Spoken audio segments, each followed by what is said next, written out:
So it's safe to talk about flying saucers and people from outer space, people who may be circulating among us now and who demonstrate their unearthly qualities if they choose you as one of their agents by disappearing and reappearing at will in your very presence, in front, if necessary, of many witnesses, and who land on this materialistic earth in flying saucers, to which you, if you're one of the chosen, shall enter through an anti-gravity elevator.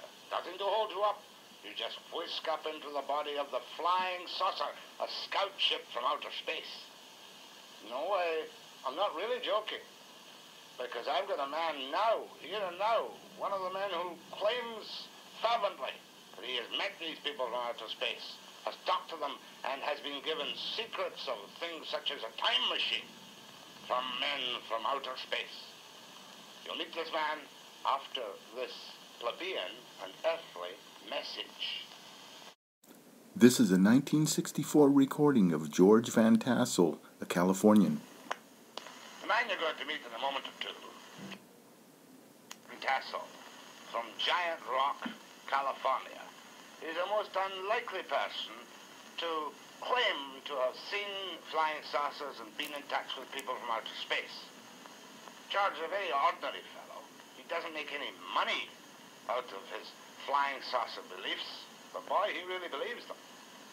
Before I start talking to George, I want to tell you, too, that I do have a couple of doubts in my mind. We all see these newspaper reports from Socorro, New Mexico, that a mysterious craft landed and took off and left blast marks in the sand. Airline pilots from time to time talk delicately about strange aircraft circling their normal aircraft in flight, perhaps even cutting off the power of their engines momentarily.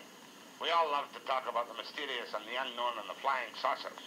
So now it's to George Van Tassel and this question. Time machine you're building down in California. Well, Jack, this was the result of a formula which was given to me by a man who landed a ship at my airport in 1953. And we put this formula under research, tested a number of experiments on a bench in a good electronics lab in Chicago, and we produced phenomenal results with evidence that we should do it on a larger scale in order to be able to do more with it. And this evolved out of something that started in 1953 into a 4-story high machine that we're working on down there today. Now, George, I don't care whether the machine is 4 stories high or 40 stories high or 4 inches high. When I say calmly and unexcitedly, a time machine, what does your formula tell you you can do with a time machine? Well, Jack, our formula has no time factor, which electronic formula does have.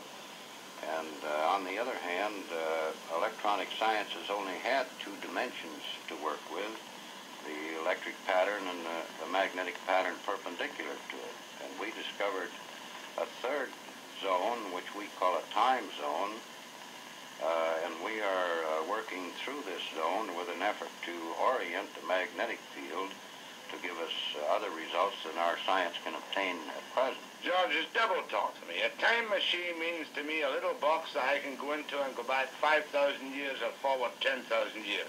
Is that what your formula tells you you can do? Well, Jack, this isn't a little box. This is a 4-story machine focusing fields that we can orient to produce this zone big enough for a man to get into. It isn't a box. But what happens to the man when he gets into the zone? Well, I'm all agog with curiosity. Jack, we've discovered this zone is subject to thought. Now, since time doesn't record events the way we do on calendars and clocks, you could only record an event by thinking of it. Now, theoretically, we believe we can take a videotape magnetic camera into the time zone and photograph Lincoln's Gettysburg Address or Caesar's armies marching or anything that's ever happened. All right, let me get this straight. In other words, you're telling me, like H.G. Wells imagined 50 years ago, that everything that happened in time is still there to be seen by the recreation electronically of a thought which exists. Jack, you know how you talk into a tape on a tape recorder and play the interruptions back, identical to the play that you made. The Earth's magnetic field is the same way. You can put interruptions into it and play them back out of it. An associate of ours in creating a magnetic coupler with this principle coupled in the Earth's magnetic field and played back TV shows from stations that aren't even in business anymore.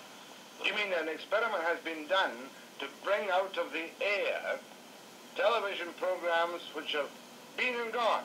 Been and gone. Now, where was this experiment conducted? It was conducted in Santa Monica by an associate of mine. Why hasn't this hit the headlines throughout the world?